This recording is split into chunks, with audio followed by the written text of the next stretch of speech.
Thank you. I will like to start with apologizing in advance because I'll have to leave immediately after the end of my comments. I'm chairing a session on China and the Balkans next door. I suppose the theme of my presentation would be national security planning in the early years of two important global trends. One is the fourth industrial revolution, and the second would be the rise of the rest. I don't necessarily buy the decline of the West part. And my catchphrase, I would use the slogan of a TV commercial. It was about a brand of whiskey, and the slogan was, "You cannot teach old dogs new tricks." Now, my point is that this is a complex and constantly changing international security environment, mainly because of the continuous interaction of external and internal threats, and also new and old threats. And as a result of that, a number of tasks such as threat assessment, policy planning, policy implementation, crisis management is becoming much more difficult.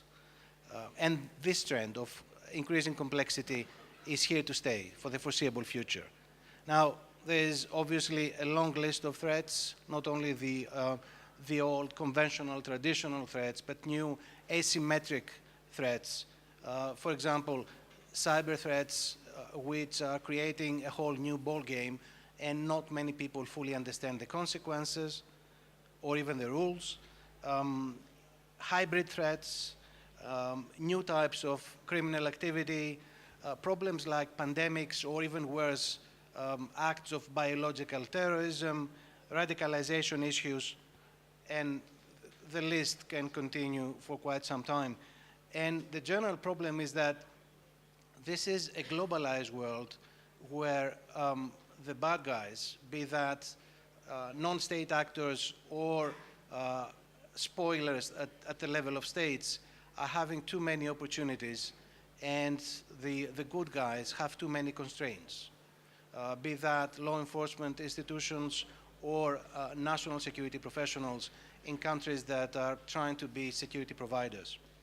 Now, there are many problems, of course, but I would like to focus on patterns of thinking.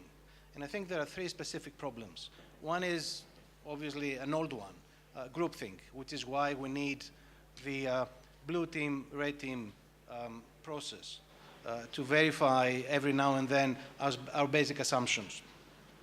Second is, I just alluded to it, conventional or traditional thinking. And because of the fast change of the security environment, many of the decision makers are to neither understand or are fully familiar with new threats or new tools for managing those threats. And the third problem is what I call sectoral thinking, a narrow bureaucratic approach, which can create a lot of problems for cooperation either at the national or international levels. I think what we need to do urgently is to change the strategic and security culture. We need a critical mass of officials, including first responders, who are fully aware of the threats and have the training and experience to use the new toolbox of national security. And my central recommendation would be to invest heavily in the next generation of national security personnel at all levels, thinkers, planners, operators.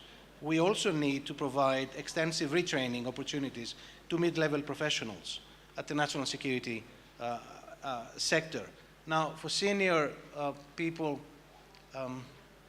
present company excluded, of course, but I'm not terribly optimistic, and I think we should allow the bureaucratic and natural processes to promote change. Simulation techniques are a very useful tool. We should play crisis scenarios as frequently as we can, and politicians at the highest level should participate as frequently as they can. So my four components of a national security strategy is, first of all, a comprehensive security concept and associated strategies. Second, new organizational structures. We either need to create new institutions or reform the existing ones. 3, focus on education and continuous training at all levels. And 4, of course, to use cutting-edge technologies. Now, my last point, and perhaps it's needless to say, but I will say it nonetheless. Someone needs to guard the guardians. Security is absolutely necessary and a priority in our societies, but of course, it should take place in a context of transparency, accountability, rule of law. That's an important part we should never forget. Thank you.